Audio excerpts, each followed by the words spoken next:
अस्सलाम वालेकुम लिब्रास, मैं हारिस अज़मी प्रोफेशनल एस्ट्रोलॉजर आपकी खिदमत में हाज़िर हूँ इस हफ्ते की एस्ट्रोलॉजिकल रिसर्चेज लेकर। ये वीक 18 अप्रैल से सो ऑन 24 अप्रैल तक है और एज़ यू नो ये अप्रैल का तीसरा हफ्ता है और हर तीसरे हफ्ते सूरज नए एंगल पर जाता है। सूरज की मूवमेंट हर ही स्टार के लिए बहुत इम्पॉर्टेंट हुआ करती है। वो विजिबल चेंजेस लाता है। उनकी चेंजेस जिंदगी के कई शोबों पर असर करती है। सूरज की चेंजेस जिंदगी के कई शोबों पर असर करती है। अनफॉर्चुनेटली सूरज आपके लिए 8th एंगल पर है और 8th एंगल पर आ जाएगा फ्रॉम 20th अप्रैल। 30 दिनों के लिए ये 8th एंगल पर रहेगा। एंड ये बात आपको पता है कि सूरज किसी एक एंगल पर 30 डेज के लिए आता है और ये वाला एंगल बहुत ताकतवर नहीं है आपके लिए, स्पेशली लिब्रास।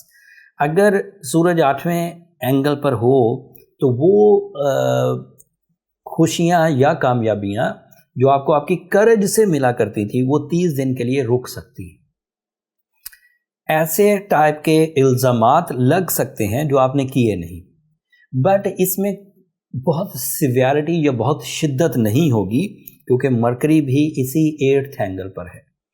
मरकरी और सन की आपसी कम्बिनेशन आपके माइंड स्किल को पावरफुल रखेगी, तो आपके लिए ये जो इस तरह की लिटिगेशन, लाइबिलिटी, इंसल्ट या डैमेजेस आ सकते हैं वो नहीं आएंगे। अलबत्ता क्रिएटिव स्किल्स थोड़ी डाउन रह सकती है।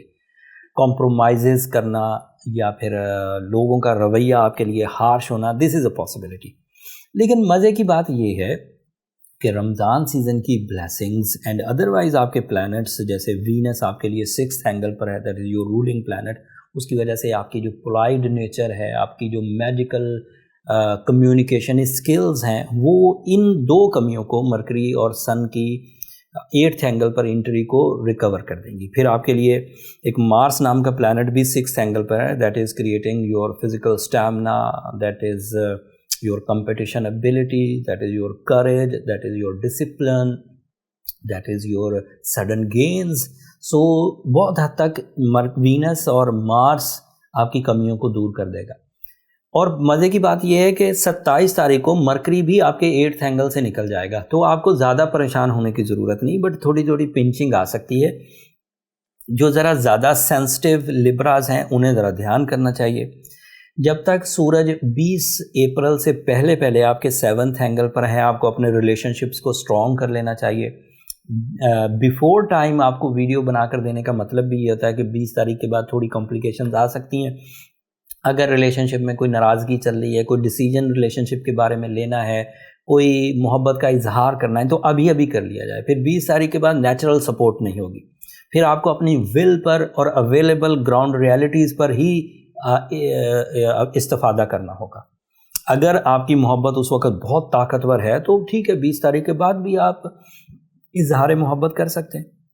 लेकिन अगर आपकी मोहब्बत 20 तारीख से पहले ही नॉमिनल सी है, उसी में उलझने सी चल रही हैं, आप डिसाइसिव नहीं हैं, दोहरी सोचों पर हैं, सामने वाले का रवैया भी आपके बारे में कोई बहुत लविंग एंड केयरिंग नहीं है, तो फिर 20 तारीख के बाद कमज़ोरी आएगी, फिर और परेशानियाँ बढ़ेंगी। इस बात को ज़हन में रखिए। फिर आपके लिए जुपिटर अब भी आपके 6th एंगल पर, that is also a lucky angle, जो कि आपकी एबिलिटीज़ को हाई रिवॉर्ड्स इन्हेंसमेंट के साथ देगा। सैटर्न आपके 5th एंगल पर है, that is the angle of your deal making, that is the angle of your obedience, that is the angle of your public dealing, that is the angle of your education, that is the angle of your discipline. So सिर्फ दो चीज़ें कमज़ोर हैं, सूरज और mercury. Mercury भी ज़्यादा कमज़ोर ज़्यादा दिन नहीं है, 6-7 दिन रह गए वो निकल जाएगा। सूरज 30 दिन के लिए कमज़ोर है एंड उसको आप अपनी will say and available other positive planet से रिकवर कर सकते हैं। कोई कमी रह जाए तो रूबी पहनकर ठीक किया जा सकता है, ओपल पहनकर, पर्ल्स इस्तेमाल करके, पर्ल्स मोती जिसे उर्दू में कहते हैं, उनसे भी ठीक किया। And Surya Shams Ramzan season में 5 दफ़ा डेली पढ़ें, आपके लिए वो गैर मामूली स्पिरिचुअल एंड ब्लेसिंग्स पैदा करेगी, जिससे इस तरह की जो कॉम्प्लिकेशन एस्ट्रोलॉजिकली शॉर्ट टर्म में आती हैं वो रिपेयर हो जाएंगी। अगर कोई बड़ा डिसीजन लेना है और आपको कोई हाई रिस्क टेकिंग करनी है तो फिर अपनी पर्सनल कैलकुलेशंस की तरफ चले जाइए, पर्सनल चार्ट की तरफ चले जाइए, उसके लिए नंबर नीचे चलते रहते हैं, आप उन पर रब्ता करके अपने लिए टाइम ले सकते हैं, बट वो फ्री फोरम नहीं है लिब्रास, होपफुली आप अंडरस्टैंड करेंगे। अगले हफ्ते जब मरकरी नए एंगल पर जाएगा तो उससे आपकी ज़ात पर गहरे असरात आएंगे। उन गहरे असरात की रिपोर्ट मैं अगले हफ्ते तफसील से बयान करूँगा। अब मैं आपका ज़्यादा टाइम नहीं लेता, रमज़ान सीज़न है, तवज्जो अपनी इबादतों की तरफ दीजिए और मुझे भी अपनी दुआओं में ज़रूर याद रखिएगा। चैनल को सब्सक्राइब करना मत भूलिएगा। लिबराज आपकी सब्सक्रिप्शन हमारी हौसला अफजाई की वजह बनती। अगले हफ्ते तक के लिए अल्लाह निगहबान।